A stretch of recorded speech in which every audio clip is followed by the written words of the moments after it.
જય સ્વામિનારાયણ. આ ગઢડાના મહંત શેઠ પૂંજા હેમંત રાજા સુંદરયાણાવાળા શ્રી વડતાલે રઘુવીરજી મહારાજને કાગળ લખ્યો. પછી તે કાગળ ભક્ત મોહનજી તથા ગોવિંદજી ભક્તને આપી આજ્ઞા કરી કે તમો વડતાલ જાઓ ને કાગળ આચાર્ય શ્રી રઘુવીરજી મહારાજને આપજો.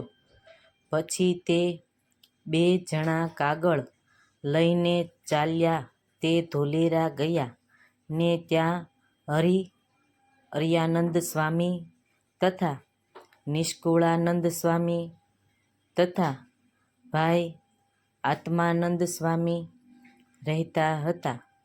તેમાં અદ્ભુતાનંદ સ્વામી તથા ત્યાગાનંદ સ્વામી એ સર્વો ભેગા થઈને પ્રશ્ન કરેલો પણ તેનો ઉત્તર થાય નહીં.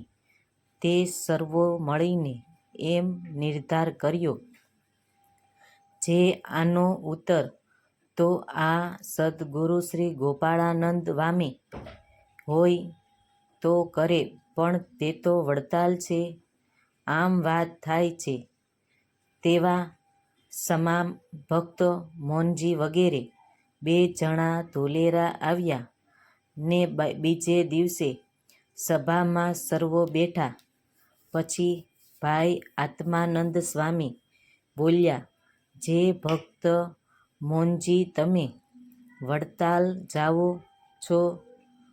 ત્યારે તેમણે કહ્યું, જે હા મહારાજ. ત્યારે ભાઈ કહે, આ પ્રશ્ન તું સદ્ગુરુ શ્રી ગોપાળાનંદ સ્વામીને પૂછજે. એમ કહીને પ્રશ્ન શીખવ્યો.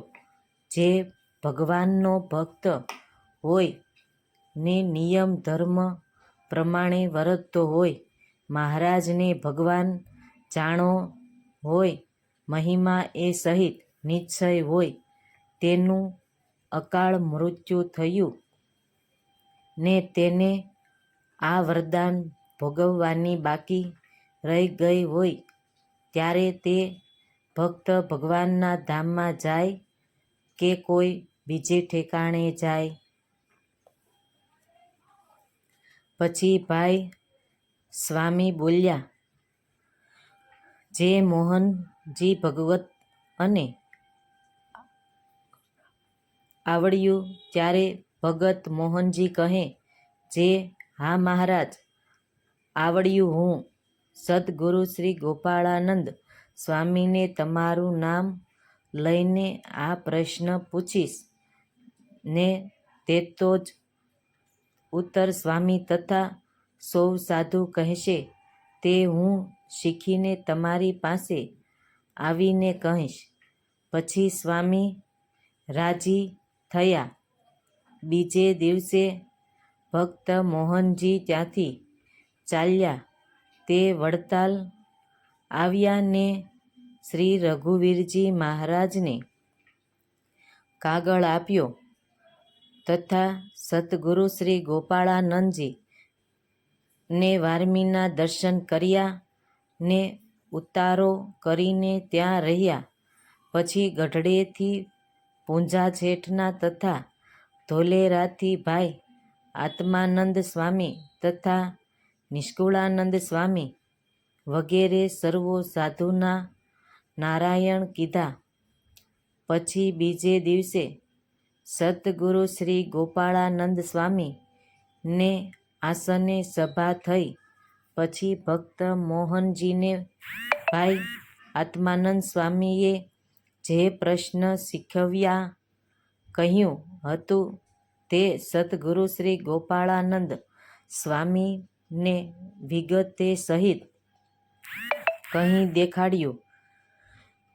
ગોપાળાનંદ સ્વામી બોલ્યા, જે એનો ઉત્તર એ છે, જે ભગવાનનો ભક્ત હોય ને મહારાજની આજ્ઞા અર્થાંત પાળતો હોય ને મહિમાએ સહિત નિશ્ચય હોય, તેનું કોઈ દેશ કાળે કરીને અકાળ મૃત્યુ થયું તો તે ભગવાનનો ભક્ત ભગવાનના ધામમાં જ જાય ને તેનું દેહ કરીને પૂર્ણ ભોગવવાનું હોય તો તેનો મિત્ર ભોગવે ને એ ભક્તને દેહે કરીને પાપ ભોગવવાનું હોય તે તો તેનો શત્રુ ભોગવે ને એ ભક્ત તો ભગવાનના ધામમાં જ જાય. એવી રીતે આ વાત શ્રી વ્યાસસૂત્રમાં કહી છે ને એનો એ જ ઉત્તર છે. પછી એ ઉત્તર સતગુરુ શ્રી ગોપાળાનંદ સ્વામીએ ભક્ત મોનાને શીખવ્યો. ત્યાં દિવસ 2 રહી ભક્ત મોનજી ત્યાંથી ચાલ્યા તે ધોલેરા આવ્યા. પછી આવીને ભાઈ આત્માનંદ સ્વામી તથા શ્રી નિષ્કુળાનંદ સ્વામી વગેરે સર્વો દંડવત કરીને પગે લાગ્યા. પછી ભાઈ આત્માનંદ સ્વામી તથા શ્રી નિષ્કુળાનંદ સ્વામી બોલ્યા, જે તમે જે પ્રશ્ન શીખવ્યો હતો તેનો સ્વામીએ પૂછી એ ઉત્તર લાવ્યો છું. ત્યારે ભગવાન મોનો કહે, હા સ્વામી, ઉત્તર લાવ્યો.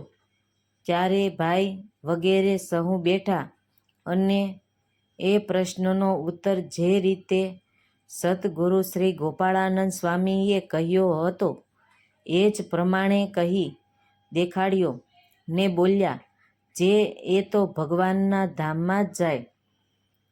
એ રીતે ઉત્તર સાંભળીને સૌ ભક્તો મોનજી ઉપર બહુ રાજી થયા ને એમ બોલ્યા, જે આ ઉત્તર બીજા કેને આવડે છે એ તો સદ્ગુરુ શ્રી ગોપાળાનંદ સ્વામી જ કરે.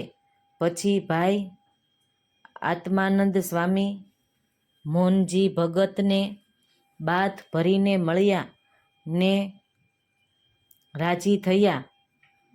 મોહનજી ભગતની વાતો ને વાત 16માંથી. જય સ્વામિનારાયણ.